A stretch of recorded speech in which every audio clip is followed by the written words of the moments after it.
Un salarié qui s'informe sur ses droits et demande à les faire valoir à son employeur va être considéré par celui-ci comme étant méfiant à son égard et donc mal vu. L'employeur préfère de loin qu'un salarié ne le remette pas en question, qu'il croit sur parole sa direction, persuadé qu'elle ne veut que son bien. Le cas contraire est vu comme un manque de confiance envers elle, le faisant baisser dans son estime. Direction qui voit aussi d'un mauvais œil n'importe quel salarié se mettant en arrêt maladie. Il faudrait que celui-ci parte de son lieu de travail dans une ambulance, agonisant dans une civière pour qu'elle n'émette pas de soupçons à son égard.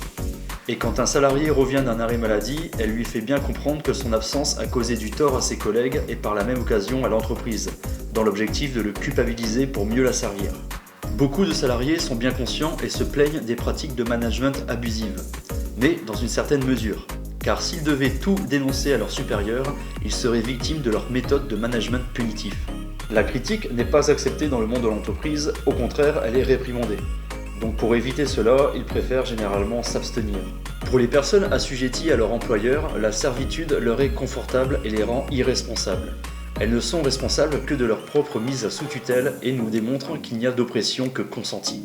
Elles peuvent être qualifiées de toxiques car elles créent un climat et un environnement tout aussi toxiques.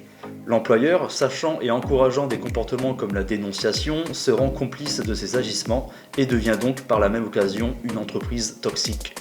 Pour des personnes ayant reçu une éducation saine, se faire licencier de ce genre d'entreprise toxique ou malsaine devrait être un véritable honneur. Et s'ils viennent à partir d'eux-mêmes, non seulement c'est honorable, mais aussi courageux.